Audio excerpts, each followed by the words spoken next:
What does love mean to you? Being in love with someone isn't a reason to stay with them. If they don't treat you how you should be treated, that isn't love. If they are abusing you, that isn't love. If they are controlling you, that isn't love. That is an unhealthy attachment. They are attached to you because they can dictate your every move. You are just a next source of supply to them. You are attached to them because you think you can create a miracle and change them and for them to be who you want them to be. The reality is, you are settling for someone because you have no value for yourself. You have no self-worth. Perhaps you have always been in an abusive environment and know no different other than abuse. Perhaps you have always played the role of a rescuer and have always put others first. Well, let me tell you, you don't have to do that. You don't have to rescue other people. Rescue yourself first. Look for your own happiness. It is not your job to rescue other people from their misery. Look at your own happiness. If someone is draining your energy and vitality, you need to take a look at if they serve a purpose in your life. Being in love with someone isn't a reason to stay with them if they make you feel worthless. I realised around 3 years ago that I had been a victim of narcissistic abuse pretty much my entire life. Not only was I a victim, I also learnt that I had to work on a lot of issues of my own. I had to face a lot of deep, dark demons that had been buried in the closet. I had counselling to help me to get through and to learn about myself.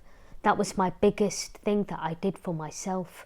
I also realised I had no sense of boundaries, always playing the rescuer and putting other people first in every situation. I made other people feel good by always being there and did things when I didn't really actually want to, while they sucked out my energy.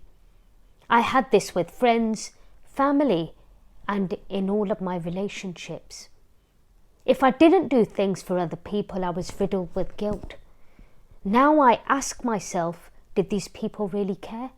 My answer would be no, they didn't care. They were there for their own selfish gain and so that I could feed their ego and be a source of supply.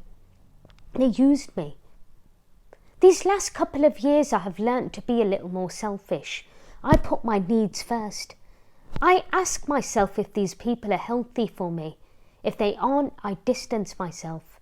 I ask myself what it is that I want. If I don't want to do something, I take note and listen to my inner voice. Most of you will have a strong gut feeling that you ignore. Next time, don't do that. Use it as your guidance. That is so strong for you. Before my journey of healing, I jumped from one relationship to the next, always thinking, will he be the one? Always giving my 100% and not getting a good return back. Every relationship was different, but there was always the mind games, toxicity and control. Some were overt and some were covert. I don't like to get fixated on labels, but the relationships were generally toxic and very unhealthy. If I look back at myself, I had no boundaries or self-love. Otherwise, I'd have walked away before things escalated. I was the perfect victim for a narcissist because I was always so giving. I always fell head first every time. If you're moving from one relationship to the next and they're all the same, take a step back, discover yourself, work on yourself and what it is that you're doing wrong. Some people have never been alone. Some fear the loneliness of being alone.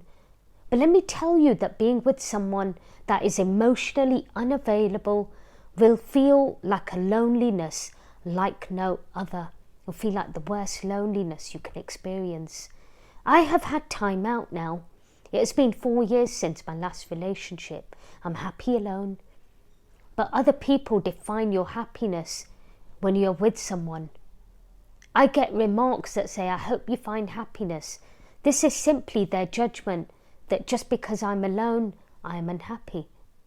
I'm not desperate for a relationship, but if I am ever with someone, I will be with them for the right reasons. But most importantly, I know my self-worth. I know what I deserve. That is kindness, respect, and unconditional love. I now know what's right for me and what isn't. Many that I work with from around the world and that come to my clinic have no self-love. I can resonate with this as I know too well. I have been there. I was willing to do anything just to keep that person in my life, even if it was doing things I absolutely didn't want to. That isn't love. That isn't love for yourself. So what is self-love? Self-love is about putting yourself first without feeling guilty. When you have self-love, you won't need someone else to make you feel happy, because you will be able to stand alone. Self-love is about taking care of you, mentally, physically, and emotionally. Self-love is doing the things that you enjoy doing for yourself. Self-love is about pampering yourself. Self-love is about having your own hobbies. Self-love is about fulfilling your ambitions. Why you don't have self-love? So why is it that you don't have self-love? Putting up with abuse isn't self-love. Putting up with behaviour below your standards isn't self-love. Putting up with controlling behaviour isn't self-love. Putting your dreams to the side for someone else isn't self-love. Putting up with violent behaviour isn't self-love. Putting up with someone that constantly puts you down and degrades you isn't self-love. That's not looking after your needs. That's selfish. Once you have found self-love, you won't want to live in that false sense of reality where you have that belief that your abuser will change. You will stop trying to fit the wrong pieces of the jigsaw puzzle together. It is a mismatch, and it always will be. Practice self-love. If I can do this, you can too. When you start to practice self-love, you will begin to see things very differently and the people that are around you. A good therapist can help you. Make sure you work with someone that specialises in narcissistic abuse. If you would like more information about my therapies, visit my website www.narcissisticabusetraumaclinic.com. The link can also be found below. Thank you for watching.